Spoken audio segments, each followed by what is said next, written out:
को उत्तर प्रदेश का मुख्यमंत्री नहीं बनने देंगे, नहीं बनने देंगे।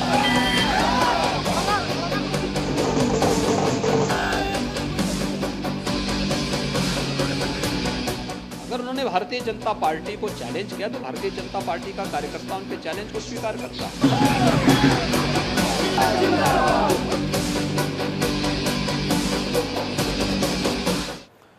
नमस्कार, स्वागत है आप सभी का इंडिया न्यूज उत्तर प्रदेश उत्तराखंड में और मैं हूं आपके साथ आयुष चतुरांश। उत्तर प्रदेश के मुख्यमंत्री योगी आदित्यनाथ एआईएमआईएम के अध्यक्ष असदुद्दीन ओवैसी ने खुला चैलेंज दिया था और यह कहा था कि इस बार के विधानसभा चुनाव में योगी को वो सीएम नहीं बनने देंगे। अब ओवैसी के इस चैलेंज को सीएम योगी आदित्यनाथ ने स्वीकार कर लिया है और उन्होंने ये कहा है कि बीजेपी इस चैलेंज को स्वीकार करती है और अब की बार 2017 से भी बड़ी जीत होगी, यानी कि इस बार होने वाले विधानसभा चुनाव में हम एक बार फिर से भारी बहुमत हासिल करेंगे। ये बात मुख्यमंत्री योगी आदित्यनाथ की तरफ से कही गई।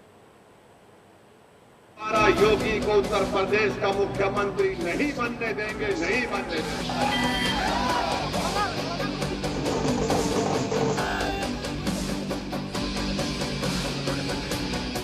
अगर उन्होंने भारतीय जनता पार्टी को चैलेंज किया तो भारतीय जनता पार्टी का कार्यकर्ता उनके चैलेंज को स्वीकार करता है।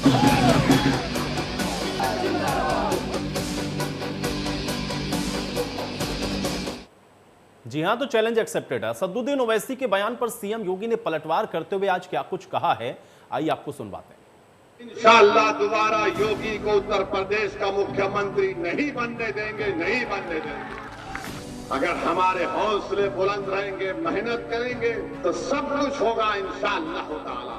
मगर हमारी कोशिश यही है कि दोबारा उत्तर प्रदेश में बीजेपी की सरकार ना बने। ओवैसी जैसे लोग कुछ माने लगते हैं। ओवैसी जी देश के बड़े नेता हैं और देश के अंदर प्रचार में जाते हैं, उनका अपना एक जनाधार है। अगर उन्होंने भारतीय जनता पार्टी को चैलेंज किया तो भारतीय जनता पार्टी का कार्यकर्ता उनके चैलेंज को स्वीकार करता है। भारतीय जनता पार्टी की सरकार बनेगी, कोई संदेह नहीं होना चाहिए। इंशाअल्लाह दोबारा योगी को उत्तर प्रदेश।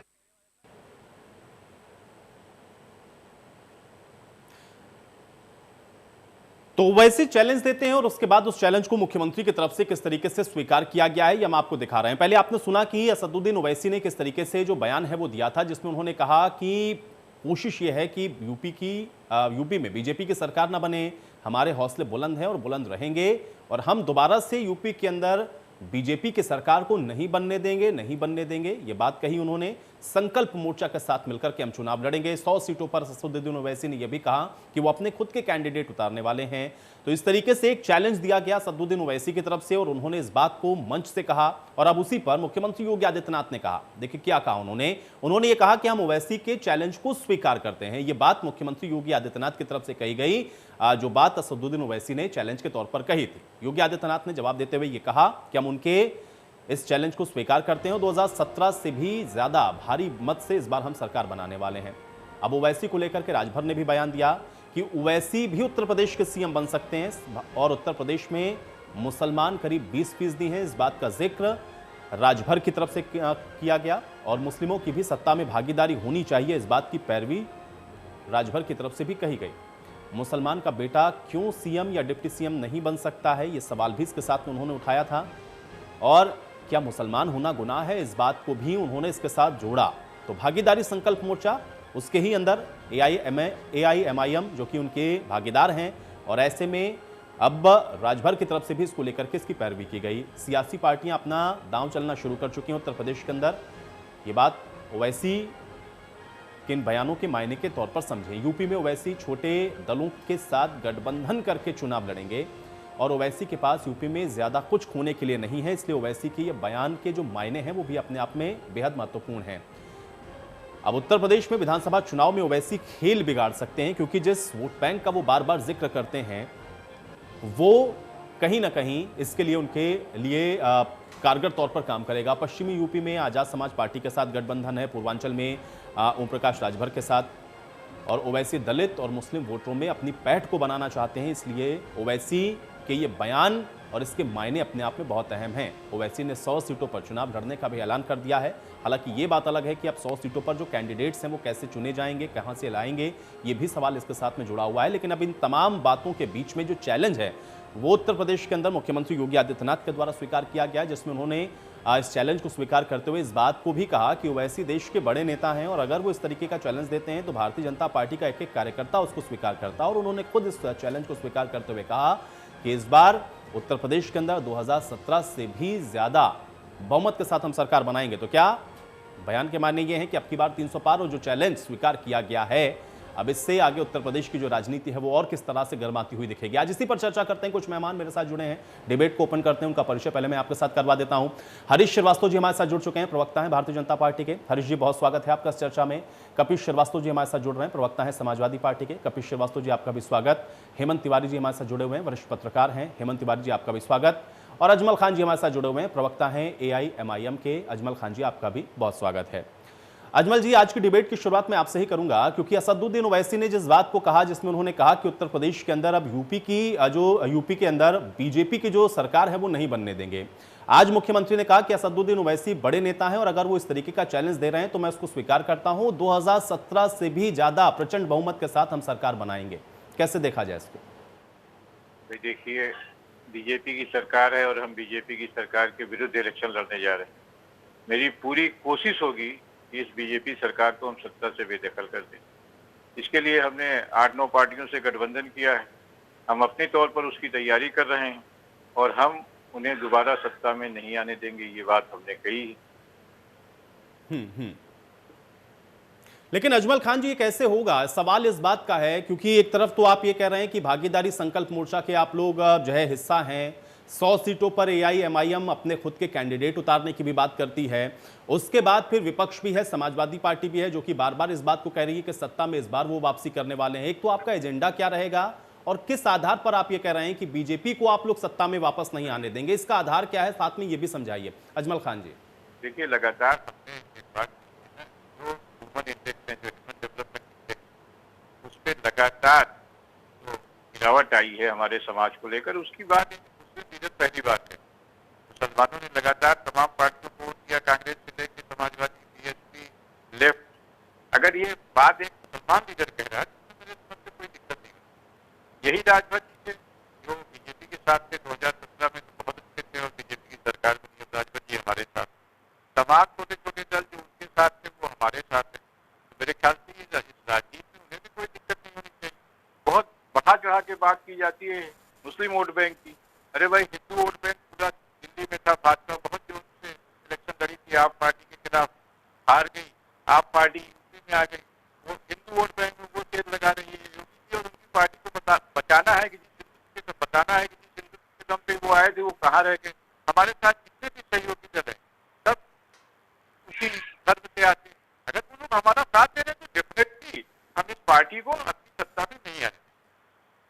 चलिए अजमल जी, कुछ तकनीकी समस्या थी, कुछ बात आपकी मुझ तक स्पष्ट तौर पर नहीं पहुंची है, लेकिन जहां तक मैं समझ पाया हूं आप ये कह रहे हैं कि आप उन तमाम दलों के साथ आगे बढ़ेंगे और जो एजेंडा है वो भी आप लोग सेट करेंगे। हरीश जी, मैं आपका रुख कर लेता हूं। एक तो मुस्लिम वोट बैंक, दलित और उसके बाद पिछड़ा और इन तमाम छोटे छोटे दल, जो कि उसमें से कुछ दल ऐसे भी रहे जो कि आपके साथ थे, लेकिन अब चूंकि वो आपके साथ में नहीं है और इस वजह से भी ये चैलेंज असदुद्दीन ओवैसी आपको देते हुए नजर आए, जिसमें उन्होंने कहा कि भारतीय जनता पार्टी की सरकार तो वो नहीं बनने देंगे। ये बात अलग है कि आज मुख्यमंत्री ने इस चैलेंज को स्वीकार किया और ये भी कहा कि असदुद्दीन ओवैसी एक बड़े नेता हैं। कैसे इसको देखा जाए और क्या बड़ी चुनौती ये आपके सामने पेश करने वाले हैं, क्योंकि पूरे दमखम के साथ इस बात को कहते हुए नजर आए असदुद्दीन ओवैसी कि कम से कम आपकी सरकार तो नहीं आने देंगे वो प्रदेश के अंदर। आपका रिएक्शन चाहूंगा मैं इसके ऊपर। देखिए, इस तरह के जो के ठेकेदार हैं उनको उत्तर प्रदेश की सम्मानित जनता ने कई बार खारिज करने का काम किया है। असदुद्दीन ओवैसी साहब तो अब ये चैलेंज कर रहे हैं, लेकिन इसके पहले अगर आप देखिए तो 2014 के चुनाव में श्रीमान अखिलेश यादव, श्रीमान राहुल गांधी और 2017 के चुनाव में मायावती जी, नहीं 2017 के चुनाव में राहुल गांधी और अखिलेश यादव जी, और 19 के चुनाव में मायावती जी और अखिलेश यादव जी, ये सब इतने बड़े सपने देखते थे कि इनको लगता था 400 सीटें उत्तर प्रदेश की जनता इनको दे देगी। और हेलो सुन पा रहा हूं हरीश जी, बात रखें। उत्तर प्रदेश की जनता ने इन सब के मंसूबे ध्वस्त किए, क्योंकि निर्णायक उत्तर प्रदेश की सम्मानित जनता है और जो जन सरोकारों को समर्पित है, जो गरीबों के लिए, मजदूरों के लिए, किसानों के लिए और आम आदमी की बेहतरी के लिए उत्तर प्रदेश को उत्तम प्रदेश बनाने के लिए काम कर रहे हैं, उसके साथ उत्तर प्रदेश की सम्मानित जनता खड़ी है। आदरणीय योगी आदित्यनाथ जी के नेतृत्व में आप देखिएगा भारतीय जनता पार्टी को पुनः उत्तर प्रदेश की सम्मानित जनता 2017 से भी मजबूत समर्थन देगी, क्योंकि भारतीय जनता पार्टी का एक कार्यकर्ता और आदरणीय योगी आदित्यनाथ के नेतृत्व में उत्तर प्रदेश की भाजपा सरकार ने जनता के प्रति तो जवाबदेही है उसको सुनिश्चित करने का काम किया है। हमारे नेतृत्व ने जो 2017 के लोक कल्याण संकल्प पत्र के माध्यम से जो वायदा उत्तर प्रदेश की सम्मानित जनता से किया था, उसको अक्षरशः पूरा करने का काम किया है। ठीक है, ठीक है। कपीश जी, ये सवाल मैं आपसे भी इसलिए जरूर पूछूंगा क्योंकि अभी जब जिला पंचायत के जब चुनाव के रिजल्ट आए उसके बाद असदुद्दीन ओवैसी के 3-4 ट्वीट्स आए थे, मुझे लगता है कि आपने भी उसको बिल्कुल पढ़ा होगा। आपके ऊपर भी निशाना साधते हुए इस बात को कहते हुए नजर आए कि जो पार्टी अपने आप को मुख्य विपक्षी दल बताती है, 800 से ज्यादा अगर आपके सदस्य हैं और उसके बाद जो अध्यक्ष हैं उसमें आपके 6 ही बन पाते हैं, ये भी दर्शाता है कि आप तो कहीं स्टैंड ही नहीं कर रहे हैं। यानी कि एक तरीके से वो आपको भी इसके बीच में खींचते हुए और विपक्ष के ऊपर भी वो निशाना साध रहे थे, और इसलिए भी वो ये बता रहे हैं कि उनकी जो पैठ है वो बहुत मजबूत है और वो उत्तर प्रदेश के अंदर भारतीय जनता पार्टी की सरकार नहीं बनने देंगे। मैं आपका रिएक्शन चाहूंगा इसके ऊपर। देखिए, भारतीय जनता पार्टी की सरकार नहीं बनने देंगे, इसके लिए उनको मुबारक हो। कम से कम वो ये बात कह रहे हैं और पहली बार उत्तर प्रदेश के अंदर ये दूसरी बार चुनाव लड़ने आ रहे हैं। ऐसा नहीं कि इससे पहले AIM उत्तर प्रदेश में चुनाव नहीं लड़े, और जो मत प्रतिशत पाए थे वो शायद ओवैसी जी को मालूम भी होगा। और सबसे बड़ी बात है कि आप जो चैलेंज कर रहे हैं उस चैलेंज को आपने हैदराबाद में क्यों नहीं किया? हैदराबाद में भारतीय जनता पार्टी जो नगर निकाय चुनाव में जहां उसका कोई स्थान नहीं था, इतना ज्यादा उभर करके आई, वो आपके सामने है। फिर इन्होंने जिस तरीके से बिहार के अंदर उनकी मदद की है वो तो साक्षी जी महाराज जी सब बता दिए कि क्या गणित थी और क्या गुणा था और क्या पश्चिम बंगाल के अंदर होना था। तो वहां तो बड़ा धमक के साथ गए थे, पश्चिम बंगाल में भी। वहां क्यों हवा निकल गई और कोई तैयार नहीं हुआ? अब चीज इस चीज की है कि आप भारतीय जनता पार्टी से लड़ने आ रहे हैं। नहीं, यहाँ तो भागीदारी संकल्प मोर्चा है ना, हैदराबाद में तो वो अकेले थे, यहाँ भागीदारी संकल्प मोर्चा के साथ में हैं। उसमें उन्होंने पूरा जोड़ा है कि उनके साथ दलित कितने हैं, उनके साथ पिछड़े कितने हैं, मुस्लिमों का रहनुमा बनने की तो वो कोशिश कर ही रहे हैं, क्योंकि उन्होंने इस बात का भी इशारा किया कि इतनी 20% की भी अगर आबादी हो और वहां पर एक भी मुस्लिम आपका जिला पंचायत का अध्यक्ष अगर ना हो तो ये हमको अपना रहनुमा ढूंढना होगा। जब तक हम अपने बारे में नहीं सोचेंगे तो कहीं ना कहीं इशारा तो उस ओर है उनका। रहनुमा वो ढूंढवाए जिसके पास उत्तर प्रदेश में 2 विधायक भी हो। भाई, एक तो आप भाजपा की मदद से 8 पा लिए आपने बिहार के अंदर, लेकिन उसके बाद आप बंगाल में 0 पे हो गए, और आप उत्तर प्रदेश में भी किसकी मदद करने आ रहे हैं ये आपको साफ करना पड़ेगा। क्योंकि भागीदारी संकल्प मोर्चा जो बना हुआ है अभी 8 महीने है, ये पहले ही बिना किसी बात के ही कह दिए कि हम 100 सीटों पे लड़ेंगे, और ओम प्रकाश राजभर जी ने इनको आईना भी दिखा दिया कि आपके पास 100 सीट पे लड़ने वाले लोग हैं कि नहीं है। भाई, ये तो स्टेटमेंट था ओम प्रकाश राजभर जी का, और अभी तो बहुत कुछ बाकी है 8 महीने में। AIM तय कर ले कि किससे लड़ना है। अभी बहुत कुछ बाकी है, इसका जवाब अजमल जी देंगे, लेकिन हेमंत जी का भी मैं एक रिएक्शन ले लेता हूं। हेमंत जी, ये तमाम आप लोगों ने आपने ये बयान को सुना होगा। एक तरफ तो असदुद्दीन ओवैसी कुछ कहते हैं, उसके बाद मुख्यमंत्री भी उस चैलेंज को एक्सेप्ट कर लेते हैं, लेकिन इन सब के बीच में उत्तर प्रदेश के अंदर जो इस समय राजनीतिक सियासी समीकरण बन रहे हैं उसका आकलन करें बहुत जल्दी से। हेमंत जी, अब बहुत जल्दी कहा आपने, बहुत जल्दी कहते हैं, लेकिन एक गंभीर विषय है। देखिए, असदुद्दीन ओवैसी की आज तक भारतीय राजनीति में, खासतौर से जो हिंदी बेल्ट की राजनीति है उसमें क्या रवैया, क्या भूमिका रही है, ये मेरे ख्याल में से सब वाकिफ हैं। और जो बात आज वो चैलेंज कर रहे हैं कि वो योगी आदित्यनाथ को और भारतीय जनता पार्टी को दूसरी बार सत्ता में नहीं आने देंगे, यही चैलेंज तो उन्होंने सीमांचल में नीतीश कुमार के लिए किया था। नीतीश कुमार के लिए तो यही उनके बयान होते थे मंच से कि जो इंसान, जो व्यक्ति भारतीय जनता पार्टी के साथ समझौते में चुनाव लड़ रहा है, हम उसको नेस्तनाबूद कर देंगे, उसको भगा देंगे। अल्टीमेटली हुआ क्या? तेजस्वी यादव की आज 2 दशा हुई, वहां एक अच्छे चैंपियन की तरह उभर रहे, तो वो शायद इसी वजह से हुई। और मुझे लगता है कि जो टारगेट है अखिलेश यादव को लेकर के है, क्योंकि उत्तर प्रदेश में सीधी लड़ाई 2022 की होने जा रही है। वो भारतीय जनता पार्टी जो इस वक्त सत्ता में है और पिछली बार जो सत्ता में थी यानी समाजवादी पार्टी, बहुत सीधी लड़ाई है। कहीं त्रिकोणात्मक और चौकोणात्मक नहीं देखने को मिलेगा, आप जानिएगा।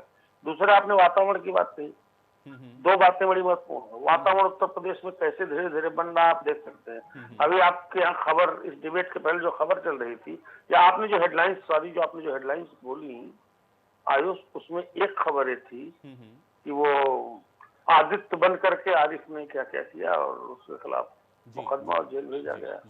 इस तरह घटनाएं कई देखने को आ रही हैं। धर्मांतरण की बात देख ही रहे हैं, जनसंख्या कानून बनने की चर्चाएं चल ही रही हैं। तो सामान्य तौर पर हम आप ही नहीं, उत्तर प्रदेश की आम जनता भी इस बात का आकलन कर सकती है कि किस प्रकार का वातावरण सर्जित होने जा रहा है आने वाले 8 महीने के दौरान उत्तर प्रदेश में।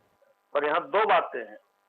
अगर असदुद्दीन ओवैसी, जिनके बारे में आमतौर पर आरोप लगता है कि उनकी एंट्री जहां जिस चुनाव में होती है वो भारतीय जनता पार्टी के लिए फायदेमंद होती है, क्योंकि अपोजिशन इससे कमजोर हो जाता है और निश्चित रूप से पर्टिकुलर धर्म के वोट पर ही उनकी निगाह रहती है, उनका दखल रहता है।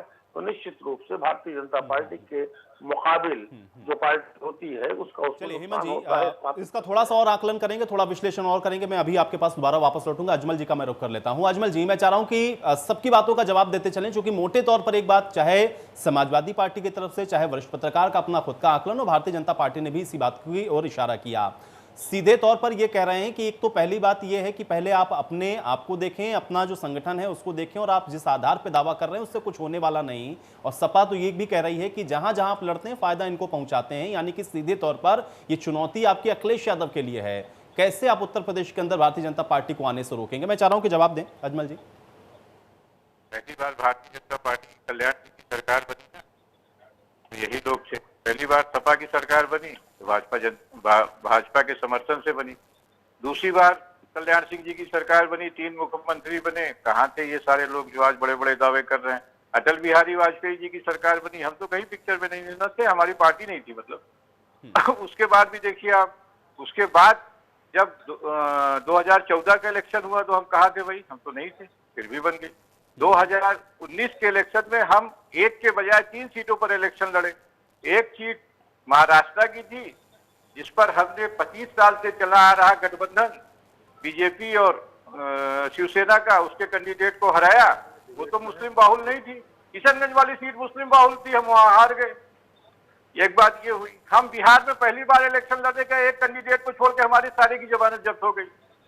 हम बंगाल में इलेक्शन लड़ने गए पहली बार, वहां हमारी कोई कामयाबी नहीं मिली, ज्यादातर लोगों की सबकी जमानत जब्त हो गई है। लेकिन मैं एक बात जानना चाहता हूँ कि जो सबसे अपने आप को सबसे बड़ी पार्टी कहती है, विश्व की सबसे बड़ी पार्टी कहती है, 1982 से लेकर 2016 के पहले तक जितने इलेक्शन बंगाल में लड़ी, उनका क्या हासिल हुआ? कई परसेंट वोट मिले? हमारे वोट गिनाए जा रहे हैं ना पिछले इलेक्शन के। हमने चूंकि 25-30 सीटों पर इलेक्शन लड़ा था, ठीक है, गिनाए। हम दोबारा यहाँ इलेक्शन लड़ने आए और हमारा कई लोगों से समझौता है, कई पार्टियों से समझौता है। विपक्षी दलों का काम है हमें। बिल्कुल ठीक बात है अजमल जी। देखिए आपकी बात बिल्कुल सही है, सबका आकलन होना चाहिए, लेकिन कहा यह जाता है कि जहां जहां भी आप चुनाव लड़ते हैं, और वो तो फैक्ट और डाटा के साथ में है ना, विपक्ष को उसका ज्यादा नुकसान हो जाता है। हालिया इलेक्शन का भी अभी जिक्र हेमंत जी कर रहे थे कि बिहार के अंदर आप देखिए लड़े, आपने वहां पर नुकसान पहुंचा दिया जो है लालू यादव के बेटों को, और इसी तरीके से आप यहां पर भी जो डेंट करेंगे वो डेंट कहीं ना कहीं समाजवादी पार्टी को होने वाला है, उससे भारतीय जनता पार्टी नहीं, वो आप डेंट समाजवादी पार्टी को कर देंगे और फायदा उसका भारतीय जनता पार्टी को मिल जाएगा। मैं इलेक्शन नहीं लड़ रहा था, जब मेरी पार्टी इलेक्शन नहीं लड़ रही थी तो डेंट किसको हो रहा था?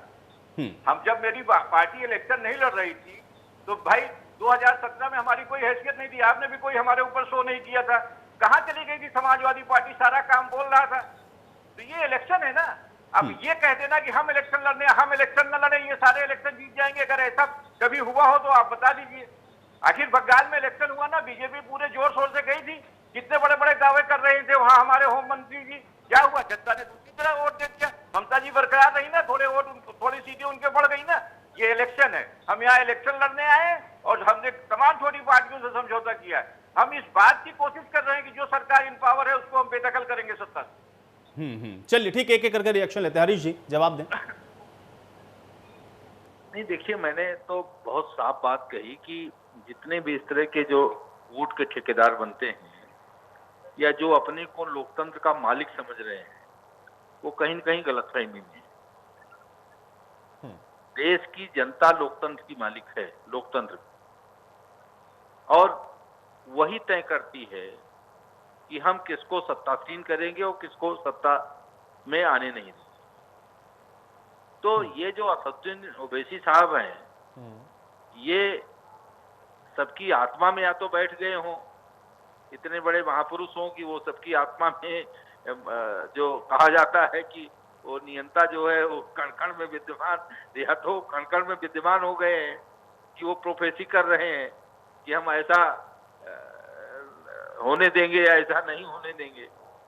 तो मेरा कहने का तो मतलब यही है कि भाई मालिक जनता है, जनता जनार्दन है, वो तय करेगी। हमारी सरकार नहीं, लेकिन हरीश जी बहुत जल्दी से इस पर रिएक्ट करें, क्योंकि असदुद्दीन ओवैसी बार बार आरोप लगता है, और साक्षी महाराज का जिक्र तो अभी यहाँ पर जय कपिल जी भी कर रहे थे कि उन्होंने तो खुद इस बात को कह दिया। तो फिर भाई आप मुझे बताइए कि क्या ये फायदा वाकई में पहुंचाते हैं क्या आपको? देखिए, उसका जवाब तो अजमल खान साहब ने दे दिया सुतई। उन्होंने बताया कि जब हम नहीं थे तो तब इन्होंने क्यों नहीं सीटें जीत ली। सपा हो, बसपा हो, ये जितने भी लोग हैं जो आज इस तरह की विपक्ष जब हारता है तो कहीं असदुद्दीन ओवैसी के लिए कहने लगेगा साहब उन्होंने भाजपा की मदद कर दी, कभी वो कहेगा साहब तो जो है ईवीएम मशीन ने मदद कर। लेकिन साक्षी जी महाराज ने बताया उस पर कुछ बता दें। साबित हो जाते हैं, क्योंकि भाई वोटों की गुड़ागड़ित लगाने में अखिलेश यादव ने भी तो कोई कमजोरी की नहीं। राहुल गांधी के साथ गुड़ागड़ित किया, फिर मायावती के साथ बहुत मजबूत गुड़ागड़ित थी। भाई हमारे चलिए ठीक है कपिल जी, डेंट मतलब आपको ज्यादा, चूंकि हेमंत जी का अपना खुद का आकलन है, एक पत्रकार होने के नाते उन्होंने इस बात को कहा कि जहां जहां जा रहे हैं वहां जो पैटर्न है वो यही है कि वहां की जो मुख्य विपक्षी पार्टी नुकसान दरअसल उसको हो जाता है। समाजवादी पार्टी के लिए बड़ी चुनौती बन गए हैं क्या? देखिए, हेमंत जी जिस चश्मे से अपने कह रहे हैं बातें, मैंने पिछले कई इलेक्शंस में उनके विश्लेषण देखे हैं और बहुत हद तक सही साबित हुए हैं। 90% तक इनके सही साबित हुए और बहुत सटीक और सही बोलते, जो चीजें हैं वो सामने रख देते हैं, चाहे वो हमारे खिलाफ जा रही हो तो भी मैं उनको इसीलिए स्वीकार करता हूँ। दूसरी चीज मैं आपको एक बात कह दूं कि आपने एक प्रश्न बहुत छोटा सा हमारे हरीश भैया से पूछा था, उन्होंने नहीं बताया। साक्षी जी के बयान पे भी तो इनको बता देना चाहिए था कि धन्यवाद दे रहे थे कि वो हमारी मदद करते हैं, जैसे कि उन्होंने बिहार में किया, अब बंगाल में भी करेंगे, आने वाले समय में उत्तर प्रदेश में भी करेंगे। तो साक्षी जी महाराज के जो का वक्तव्य था, कम से कम इतना ही कह लिए होते कि उनका व्यक्तिगत है, हमारी भारतीय जनता पार्टी से लेना देना नहीं है, तो उन्होंने उस पर भी विचार नहीं किया। अब ईवीएम पे चले गए। अरे भाई, ईवीएम पे क्यों जा रहे हैं? जिस लोकतंत्र में 20 लाख ईवीएम मिसिंग हो, उस देश के लोकतंत्र का अपहरण है कि नहीं है, यही बता दीजिए आप। और दूसरी चीज मैं ये कह रहा हूं कि आडवाणी जी ने तो सबसे पहले प्रश्न ईवीएम पे उठाया था जब कांग्रेस की सरकार चल रही थी, और आपके राष्ट्रीय महासचिव जो नरसिम्हन साहब हैं, जो आपके राष्ट्रीय प्रवक्ता भी हैं, उन्होंने बाकायदा पूरी किताब लिखी है। तो समाजवादी पार्टी का कोई योगदान नहीं था उस समय किताब लिखवाने में। तो ये लोग तो खुद ही पूछिए अपनी बातों से क्यों वापस हो जाते हैं। चित्रांश भाई, मैं एक बात कहना चाहता हूँ। जी जी जी, देखिए, अजमल भाई से मैं एक बात कहना चाहता हूं। देखिए, पहली बात तो ये कि आप लड़ने आए, आपको मुबारक, हम तो चाहते हैं कि लड़िए आप।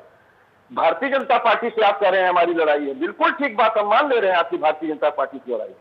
बिना संगठन के लड़ेंगे? कहां है आपका संगठन उत्तर प्रदेश में?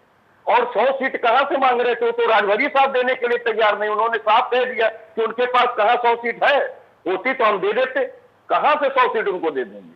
और जो भागीदारी संकल्प मोर्चा की आप बात कर रहे हैं, अजमल साहब, अगर आप तुरंत बता दें कि 900 क्या नाम है भागीदारी संकल्प मोर्चा में और उनका क्या वोट प्रतिशत रहा है, तो आप सारा गुणा गणित कर लेंगे तो 3% आवेगा। ये मैं आपको कह रहा हूं कि अगर आपको वाकई भारतीय जनता पार्टी से लड़ना होता तो ओवैसी साहब को ऐसे बड़े बोल जो है भारतीय जनता पार्टी से लिखवा के डायलॉग नहीं बोलना पड़ता।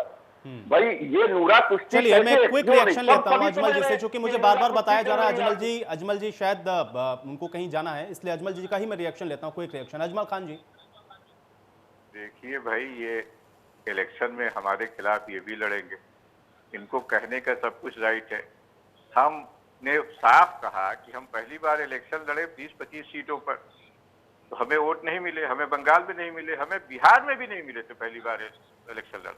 अब की दोबारा इलेक्शन लड़ने आए हैं, लोगों से समझौता किया, इन्हें खुश रहना चाहिए हमें वोट नहीं मिलेगा, हमें 3% वोट नहीं मिलेंगे। हमारे समाजवादी साथी को क्या दिक्कत है? इन्हें एकदम मस्त रहना चाहिए, इलेक्शन जीत लेना चाहिए। ये अपने काम पे और जो किया है इन्होंने उसकी तरफ देखें। हमें अगर हम इतने नेग्लिजिबल हैं तो इन्हें हमसे कोई सवाल करना ही नहीं चाहिए।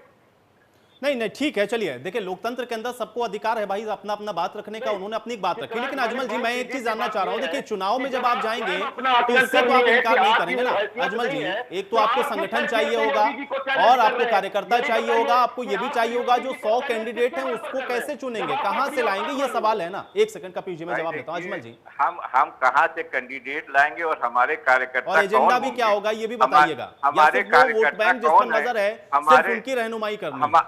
हमारे जिलों में अध्यक्षों का क्या नाम है और कितने अध्यक्ष हमारे जिलों में कितने जिलों में है और कहाँ संगठन है, ये सारी चीजें सब मौजूद हैं। जब इलेक्शन होगा तो आपको समझ में आ जाएगा। अगर इनको लगता है कि हम कैंडिडेट नहीं ले आ पाएंगे, यही बात तो हम कह रहे हैं ना, यही बात हम कह रहे हैं। इनको अगर लगता है कि हम कैंडिडेट, अरे डिस्टर्ब ना करिए, सुन लीजिए, अब सुनिए। कैंडिडेट लाना हमारा काम है ना, इनको लगता है हम कैंडिडेट नहीं ले आ पाएंगे, ये बहुत आराम से कहते रहे। हमने अपने संकल्प भागीदारी मोर्चे में एक बात कही है कि हम 100 सीटों पर तैयारी कर रहे हैं, 100 सीटों पर लड़ेंगे। राजभर जी ने कहा 100 नहीं 100 सीटें दे देंगे, कैंडिडेट होने चाहिए। हमें राजभर जी को बताना है कि कैंडिडेट हमारे कौन कौन से हैं, हम उनको कैंडिडेट बता देंगे। बहरहाल हमारे समझौते में जो कुछ तय होगा हम उसके हिसाब से काम करेंगे ना, इनको हमारी चिंता ही नहीं करनी चाहिए। बहुत आराम से काम बोलता है तो इलेक्शन लड़ लें। 47 मिली थी ना, 300 पे लड़े थे समझौता करके, देखिए शायद 48 हो जाए। नहीं तो अजमल खान जी इसीलिए मैं पूछ रहा हूं ना, एजेंडा क्या होगा? ये एजेंडा होगा कि मुस्लिमों की रहनुमाई नहीं है, ये एजेंडा होगा कि पिछड़ों को इसमें जो है उनका जो प्रतिनिधित्व होना चाहिए था वो नहीं है, या कोई कॉमन मिनिमम एजेंडा? कुछ तो बताएं ना कि एजेंडा क्या होगा, किस आधार पर आप जाएंगे, क्योंकि इनके पास तो बताने के लिए बहुत कुछ है, उनके पास काम बोलता है बताने के लिए है। अभी मौजूदा सरकार अपना बताएगी कि उसने क्या किया है, आप क्या बताएंगे? एजेंडे को बार बार बताया गया है कि शिक्षा का एजेंडा है, लोगों की पढ़ाई का एजेंडा है, लोगों की दवाई का एजेंडा है, और उसके साथ साथ में पिछड़ों की, दलितों की, मुसलमानों की भागीदारी का एजेंडा है। बार बार ये बात कही, पहली बार मैं नहीं कह रहा। चलिए हेमंत जी, क्योंकि एजेंडा ये है, ये भी स्पष्ट यहां पर हो गया है, लेकिन उन सब के बीच में एक तो असदुद्दीन ओवैसी के बयान है और दूसरा मौजूदा दौर की जो राजनीति है। क्या वाकई में इस बात को थोड़ा सा और आगे बढ़ाते हुए कि निश्चित तौर पर भले ही वो जो बात कह रहे हो, लेकिन चुनौती समाजवादी पार्टी के लिए ज्यादा बड़ी खड़ी हो रही है बनिस्बत इसके कि हम भारतीय जनता पार्टी के साथ इसको जोड़ें? हेमंत आयुष, एक चीज आप देखिए, ओवैसी ने एक बयान दिया और योगी आदित्यनाथ ने उसको एक ऐसी बॉल की तरह लिया कि सीधे मारा, ऊपर से ग्राउंड में गई नहीं, वो बाहर चली गई, बाउंड्री का छक्का हो गया। अब देखिए इसका मैसेज क्या जाता है। इतिहास की बात तो स्थापित है, उसको बार बार कहने की जरूरत नहीं है। क्या ओवैसी साहब के पास या जो जनाब हमारे दोस्त बैठे हैं मेहरबान, इनके पास इस बात का जवाब है कि अगर इनको भारतीय जनता पार्टी या उस तरह की विचारधारा की मुखालफत करनी थी, ये तो जाकर के तेजस्वी यादव से ही बात कर सकते। क्या इनको नहीं पता था कि सबसे मजबूत खिलाड़ी मजबूत लड़ रहे हैं? और क्या इनके पास इस बात का जवाब है कि अगर ये नहीं होते या उनके साथ मिलकर लड़े होते तो वहां का मुख्यमंत्री कौन होता, वहां की सरकार किसकी होती? आप नीतीश कुमार को हराना भी चाहते हो और आप तेजस्वी को कमजोर भी करते हो, सीधी सी बात है।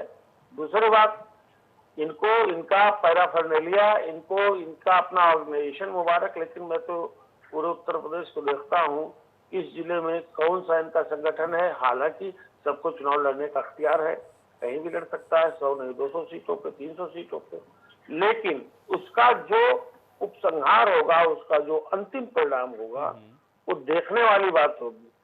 आपके इरादे क्या हैं और आपके नतीजे क्या हैं। आपके नतीजे भले हो सकता है आपके लिए खराब हो, लेकिन आपके इरादों के ठीक विपरीत होते हैं, इसको भी तो बड़े फलक पे देखना होगा। जी जनाब बताइए कि मैं एक दो बातें और जरा सी कह दूं। दूसरी चीज में एक बड़ी चीज उत्तर प्रदेश के सिलसिले में कह रहा हूँ, मुझे पता नहीं क्यों लग रहा है, पहले भी लगता रहा है, इस बार कुछ ज्यादा लग रहा है कि इलेक्शन आते आते अभी महीना दर महीना गुजरने दीजिए, ये फिर एक तरीके से जो एक कम्युनल लाइन्स पर इलेक्शन आ जाता है हमारे यहाँ, तो उस लाइन पर आएगा। इस तरह की जो घटनाक्रम घटनाएं या चीजें देखने को मिल रही हैं, अगर ऐसा हुआ तो आप जान लीजिएगा, जब कट्टर धर्मवाद पर चुनाव होते हैं तो वहां वर्टिकल डिवीजन होता है, और वर्टिकल डिवीजन जब होता है तो इंटैक्ट वोटिंग होती है, खास तौर के मतदाताओं की, जिस पर ओवैसी साहब की नजर है। आपने बंगाल का चुनाव देखा, बंगाल के चुनाव कैसे कैसे किन परिस्थितियों में किस धारा पर पहुंचा, जबकि यह धारा आमतौर पर हिंदी बेल्ट में यूपी बिहार में खास तौर से कुछ हरियाणा राजस्थान में चलती है, तो वहां भी आपने देखा ओवैसी वहां परफॉर्म नहीं कर पाए। इसका मतलब कि जो मुस्लिम मतदाता है वो ममता बनर्जी के साथ गया, वो ओवैसी के साथ नहीं गया, क्योंकि उसको लग रहा था बड़ी लड़ाई है। वही स्थिति उत्तर प्रदेश में होगी। हालांकि मैं बात मानता हूं, मैंने अपनी आंखों से देखा है कि ईस्टर्न यूपी के बहुत से जिलों में जो यूथ मुस्लिम है उनमें ओवैसी साहब का काफी अच्छा क्रेज है। अभी वो बनारस से आकर के जौनपुर के रास्ते आजमगढ़ गए थे, तो जो भीड़ वहां आई थी उसमें ज्यादातर नौजवान मुस्लिम थे, लेकिन चुनाव के वक्त की परिस्थितियां रहेगी हमको समझ में आता। और दूसरा एक सवाल और है, बड़ा अहम सवाल है कि अगर भारतीय जनता पार्टी को हराना है तो अखिलेश यादव ने कहा है हम छोटी छोटी पार्टियों से समझौता करेंगे। उनका भी लक्ष्य वही है, आपका भी लक्ष्य वही है, आप अलग से उस लक्ष्य में लगते हैं, जबकि आपका पैराफर्नालिया बहुत सिकुड़ा सा है और वो थोड़ा बड़े फलक पर है निश्चित रूप से। तो ये सब चीजें देखनी होगी। हालांकि सियासत में एजेंडा टारगेट पहले से तय होता है, ओवैसी साहब का एजेंडा टारगेट पहले से तय है। हेमंत जी बहुत बढ़िया चीज पर आपने जो है इशारा किया है। तो छोटी पार्टियां, एक तरफ भागीदारी संकल्प मोर्चा को हम लोग देख रहे हैं, उसके अंदर ऑलरेडी कई पार्टियों का हो रहा है संगठन, और उसके अलावा अभी भी वो तैयारी में है कि कुछ और पार्टियों के साथ। तो अन्य कौन छोटी पार्टियां हैं जिनके साथ अब समाजवादी पार्टी जाएगी, इस पर भी थोड़ा सा डिस्कस करेंगे। लेकिन अजमल जी कुछ आप रिएक्ट करना चाह रहे थे, मैं चाहूंगा जवाब दें। पहली बात हमारे लायक दोस्त ने बिहार के हवाले से कही और तेजस्वी यादव के हवाले से। तो मैं इसको बता दूं, अगर आप अपने चैनल की डिबेट देखेंगे तो ये हमारे वहाँ के स्टेट प्रेसिडेंट ने एकदम ओपन कहा था तेजस्वी यादव जी को साथ लेने के लिए। तेजस्वी यादव जी का फैसला था, वो हमारे साथ नहीं आए। और यही बात हमारे स्टेट प्रेसिडेंट ने यहाँ पर कही है, बीएसपी के लिए भी कही है और समाजवादी के लिए भी कही है। लेकिन हम उनके वो बीएसपी क्या फैसला करेगी, समाजवादी क्या फैसला करेगी, हम बार बार कहा गया कि समाजवादी के लिए बीएसपी के लिए दरवाजे खुले हैं। अब अगर वो नहीं फैसला करते तो हम कैसे उनको मना लेंगे भाई। हमारे लायक दोस्त ये कह रहे हैं ना कि उनका बहुत बड़ा फलक है। अरे भाई तेजस्वी का भी बहुत बड़ा फलक था। अरे इतना तो आप मानेंगे ना सबके बाद भी कि जो हाल तेजस्वी का हुआ वो अखिलेश यादव जी का भी हो जाएगा, कोई दिक्कत नहीं है। लेकिन ये इल्जाम ना लगाइए कि हमने पहल नहीं करी, हमने वहां समझे। और रहा सवाल बंगाल का, दिल की बात जवाब पे आएगी। हाँ जुबान पे आएगी, कोई चोरी छिपे बात ही नहीं। अरे भाई डिस्टर्ब मत करो, हाँ ताली बजा लो, डिस्टर्ब मत करो, ताली इलेक्शन के बाद भी बजेगी, परेशान मत। नहीं बिल्कुल सवाल बोल रहे थे, हम एको बार बोले, जितने कपीश जी सुनते नहीं, हाँ बिल्कुल। अजमल जी बंगाल का इलेक्शन हो रहा था ना, मैंने आपको कहा कि बंगाल में हम पहली बार इलेक्शन लड़ने गए थे, हमारी वजह से कांग्रेस साफ हो गई, हमारी वजह से वहां लेफ्ट साफ हो गई जो बड़े बड़े दावे कर रही थी। हरीश जी मैं आ रहा हूं आपके पास, अजमल जी की बात कंप्लीट हो, मैं आपके पास बहुत अच्छा है। हम बिहार में कितनी सीटों पर इलेक्शन लड़े थे, हम जिन सीटों पर इलेक्शन लड़े थे उनके रिजल्ट देख लीजिए। बाकी जगह जो जिसपे तेजस्वी यादव ने समझौता किया था कांग्रेस का, उनका क्या नतीजा है। हम सारी जगह तो इलेक्शन नहीं लड़े थे ना, हम कम सीटों पर भी इलेक्शन लड़े तो सारा जितनी पार्टियां हारती हैं वो सब कह देती है हमारी वजह से हार गए। कम से कम चलिए ये लोग इतना मानते हैं कि हम इनको हरा सकते हैं, अगर हम इनको हरा सकते हैं तो बीजेपी को भी हराएंगे। चलिए ठीक है हरीश जी।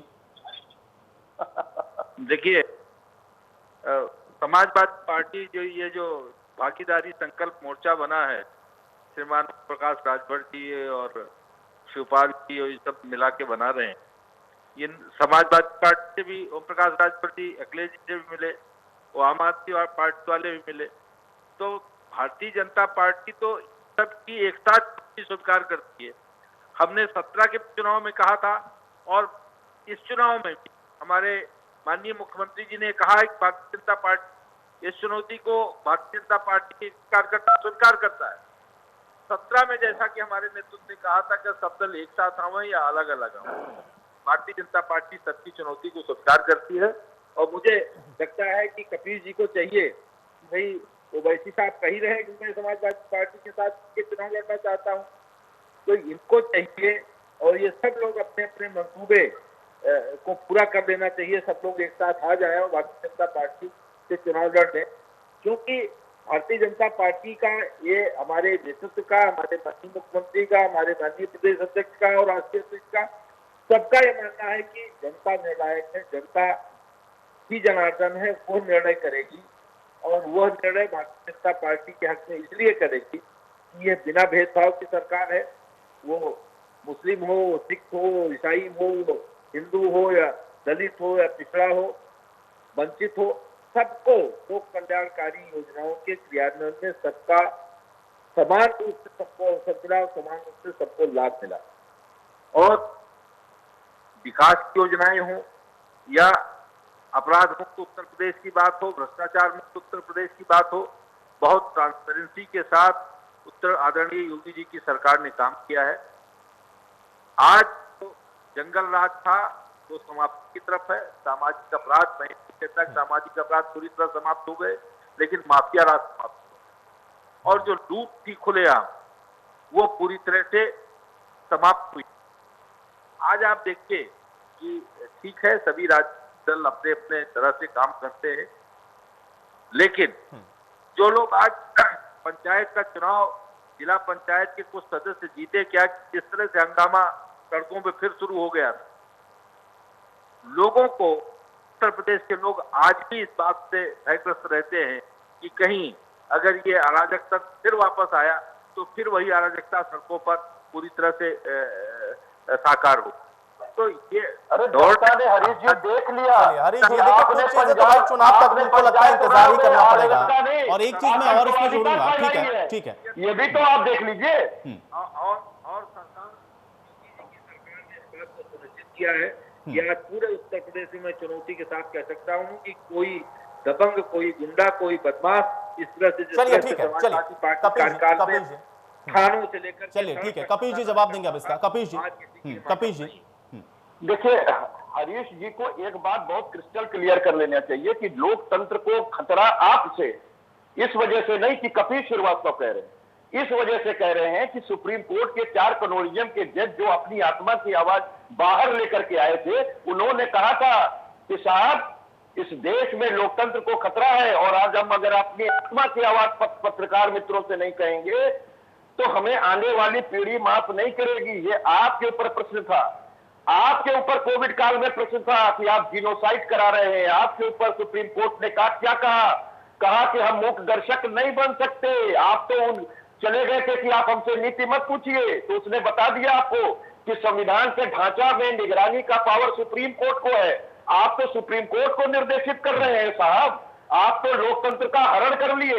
और जिस तरीके का हरण और अत्याचार, दुराचार, पापाचार आपके इस इलेक्शन में हुआ, क्योंकि आज 850 से ज्यादा जिला पंचायत सदस्य हम जीते और 450-500 आप जीते, वो हमको समीकरण बता दीजिए लोकतंत्र का, संविधान का, कि आपने वो नहीं। कपिल जी ये तो आपको अपने कैंडिडेट से भी पूछना चाहिए ना, ये तो आपको अपने कैंडिडेट से भी पूछना चाहिए। नहीं कपिल जी ठीक है, चलिए मुझे ये बताइए इतनी बातों का आपने जिक्र किया कपिल जी, लेकिन ये आज भी कहते हैं कि ये 300 पार चले जाएंगे, मुख्यमंत्री चैलेंज को एक्सेप्ट कर लेते हैं और असदुद्दीन ओवैसी ये कहते हैं कि वो उनको आने नहीं देंगे क्योंकि सत्ता में अब वो आने वाले हैं या उनका भागीदारी संकल्प मोर्चा आएगा। समाजवादी पार्टी इतने मुद्दों को उठाने के बावजूद भी ऐसा क्यों लग रहा है कि ये आपको नुकसान पहुंचाने वाले हैं, ये आपको डेंट पहुंचाने वाले हैं? आपके पास तो इतने मुद्दे हैं, भारतीय जनता पार्टी के तो प्रतिद्वंदी आप ही अपने आप को बता रहे हैं, फिर क्यों ये आपको डेंट पहुंचा देंगे? आयुष भाई बहुत सीधी बात ये है, हरीश जरा आप जवाब दे लीजिएगा। हरीश जी सुनते, मैं जवाब दे दूं, बहुत बहुत उचित प्रश्न इन्होंने किया। मैं सीधी बात ये कह रहा हूँ कि ओवैसी साहब के या भागीदारी संकल्प मोर्चे से हमें कोई खतरा नहीं है। अभी तो 6-8 महीना बचा है, गंगा में देखिए बहुत पानी बहना है।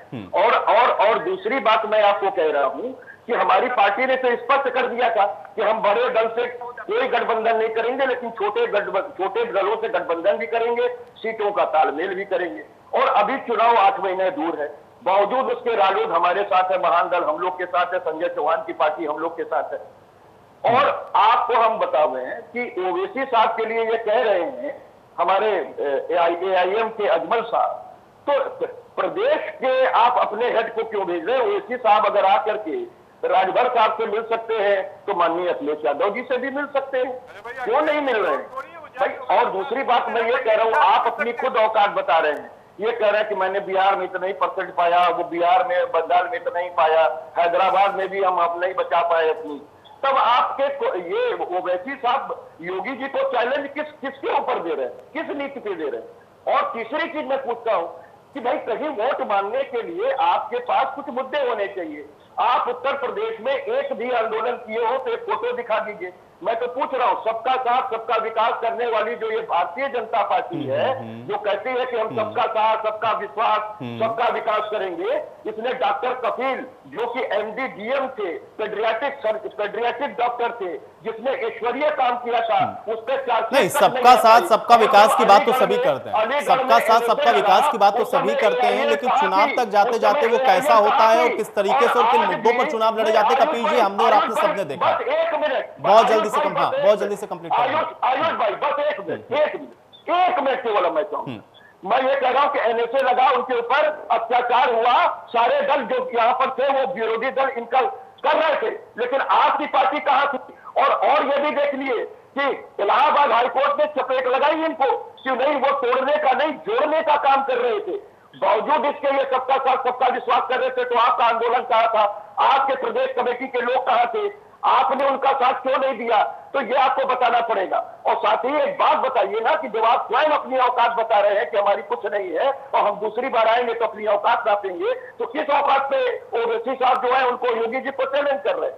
अरे हमने तो जिला पंचायत के सदस्यों की संख्या, चलिए एक रिएक्शन में हेमंत जी से भी लेता हूं, एक रिएक्शन में हेमंत जी से लूंगा। हेमंत जी, मुख्यमंत्री का चैलेंज स्वीकार करना या ये कहना कि 2017 से भी ज्यादा सीटें हम जीतेंगे, इसका आधार क्या नजर आया? और ओवैसी के द्वारा ये कहना कि वो सत्ता में इनको वापसी नहीं करने देंगे, दोनों का आधार बताइए, या हम इसको सिर्फ मान के चलें कि एक तरीके के चुनावी स्टेटमेंट है?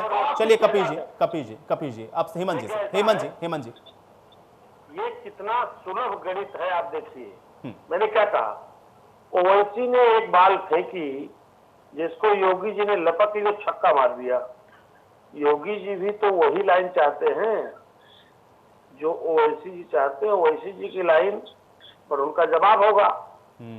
यहाँ ऐसी स्थिति नहीं, लेकिन इस बार चीजें थोड़ी बदल सकती हैं, जो मेरे मन में बात आती है। देखिए, ये जो भागीदारी संकल्प मोर्चा है, इसमें कौन लोग हैं? क्या आपको लगता है कि भारतीय जनता पार्टी के साथ पिछला चुनाव लड़ने के बाद सरकार छोड़ करके, सरकार के लगातार मुखालफत करने के बाद सरकार छोड़ने वाले ओम प्रकाश राजभर, ओवैसी और शिवपाल या इन लोगों के साथ मिल करके इस स्थिति में आ पाएंगे? नहीं आ पाएंगे। उनको पता है और इस बात के आसार ज्यादा है। आप देखिएगा कि हो सकता है ये ओम प्रकाश राजभर, शिवपाल यादव, ये सब समाजवादी पार्टी में है।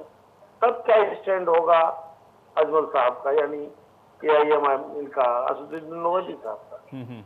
तो उत्तर प्रदेश में अभी किसी चीज से आप इनकार नहीं कर सकते। और उसके पीछे एक बड़ा कारण ये भी हो सकता है, क्योंकि देखिए एक बड़ा लक्ष्य मुस्लिम वोट बैंक का होता है, मुस्लिम वोट बैंक बहुत मैटर करता है, और ओवैसी साहब का टारगेट वही होता है जहां भी चुनाव लड़ते हैं, इसमें कोई शक नहीं। हालांकि अभी कुछ उदाहरण दिया अजमल साहब ने, वहाँ मुसलमान कम थे, हम जीत गए, वहाँ परिस्थिति हमको पता है। उत्तर प्रदेश के हालात थोड़े से अलग होते हैं। तो मुझे अभी भी लगता है कि अगर, अच्छा आप बताएं, खाली अजमल साहब इसी का जवाब दे दें, कल को ओम प्रकाश राजभर और शिवपाल यादव और चंद्रशेखर आजाद ये अखिलेश के साथ छोटे दल होने के नाते समझौता कर लेते हैं, तब आपका स्टैंड होगा।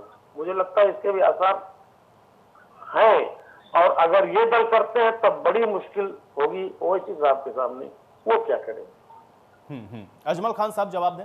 जी, राजनीति में कोई पहली बार नहीं होगा। मैं इनकी जो शंका है या जो ये कहना चाहते हैं, राजनीति में कोई पहली बार नहीं होगा। हम यहाँ इलेक्शन लड़ने आए, हमने गठबंधन किया, जो लोग विपक्ष में थे उनसे गठबंधन किया, जो लोग और थे उनको भी बताया। हमारे लायक दोस्त कह रहे हैं कि हम राजभर साहब से मिल सकते हैं और उनसे नहीं मिल सकते अखिलेश यादव जी से।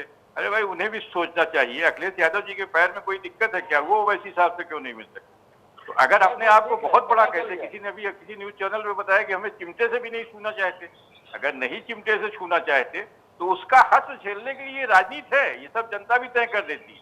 उसका हस्त झेलने के लिए तैयार रहे।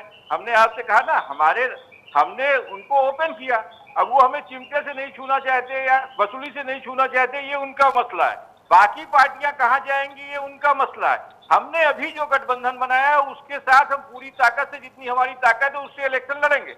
हमारी ताकत को सारे लोग कम आंक रहे हैं, उन्हें खुश रहने का पूरा हक है। अगर उनके इतनी ही ताकत होती तो वो अपने कुनबे के लोगों को इसी इलेक्शन में बचा लेते, अपने परिवार के लोगों को बचा लेते, छोड़िए दूसरे लोगों को, बहुत पुलिस का अत्याचार हो गया, रही जो इसकी बात है, लेकिन अपने लोगों को तो बचा नहीं पाते हैं। उसके बाद सारा इल्जाम ओवैसी साहब से धर देते हैं। भाई, ओवैसी साहब कितने इलेक्शन लड़े? मैंने कहा ना कि बीजेपी को एस्टेब्लिश करने वाला इस समाजवादी पार्टी के मुखिया हैं, उनसे सपोर्ट ले लिया, खुद गवर्नमेंट बनाई, चला नहीं पाए 2 साल, गवर्नमेंट गिर गई, आगे कल्याण सिंह जी मुख्यमंत्री बन के क्या क्या हुआ, ये सारी चीजें देखी है। ओवैसी या उनकी पार्टी कहीं भी नहीं थी, सब किसी को चिंता नहीं हो रही।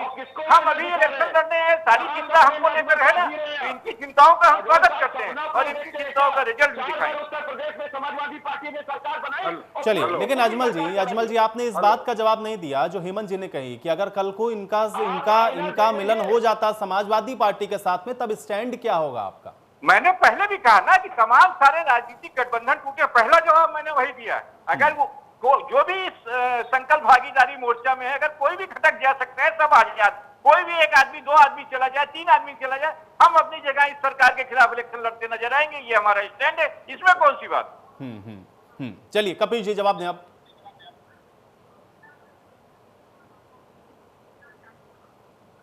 तो साफ कह रहे हैं कि उनकी लड़ाई भारतीय जनता पार्टी से नहीं है। वो ये कह रहे हैं कि अखिलेश यादव जी चले गए ओवैसी साहब से लड़ने के लिए, मिलने के लिए। तो आप एक बात बताइए, आप राजभर साहब गए थे क्या आपके यहाँ?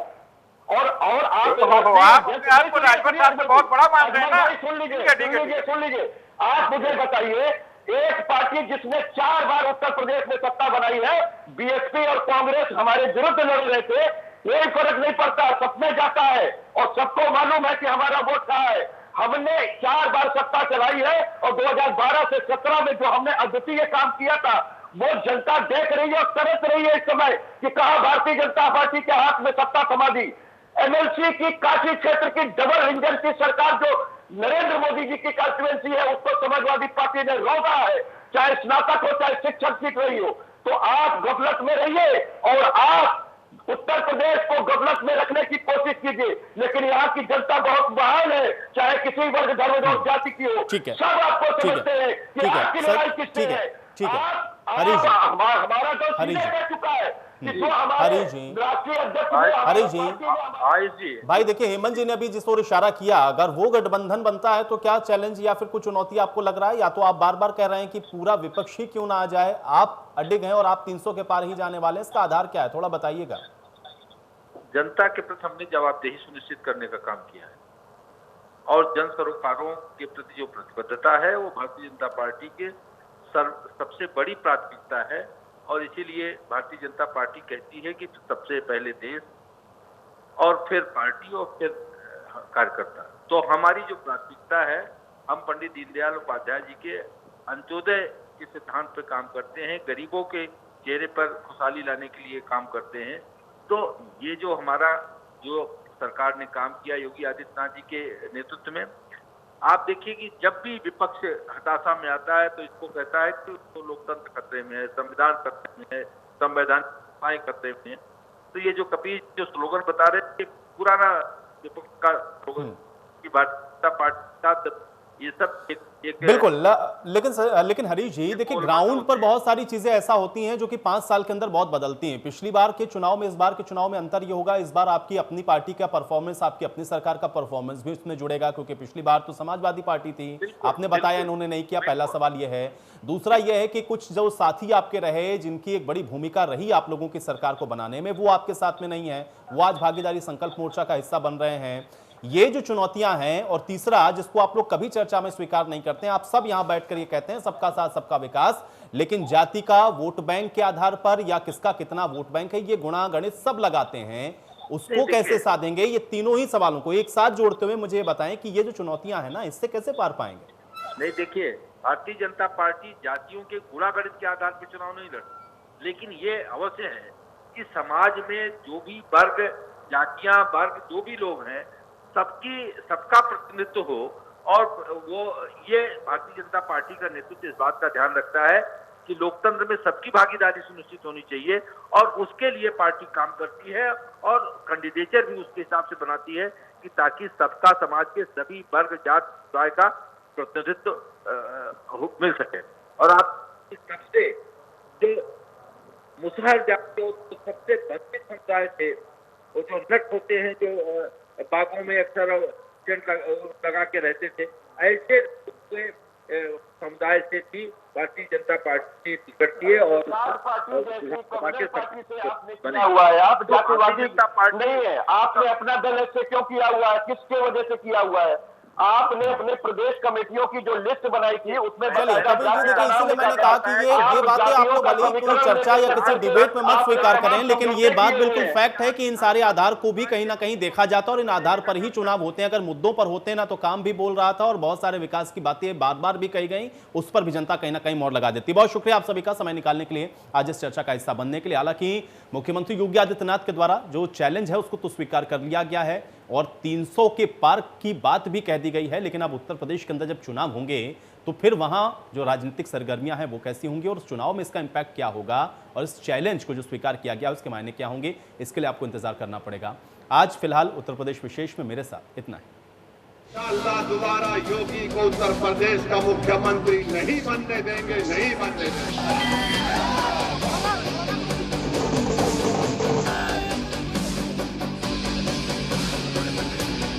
अगर उन्होंने भारतीय जनता पार्टी को चैलेंज किया तो भारतीय जनता पार्टी का कार्यकर्ता उनके चैलेंज को स्वीकार करता है।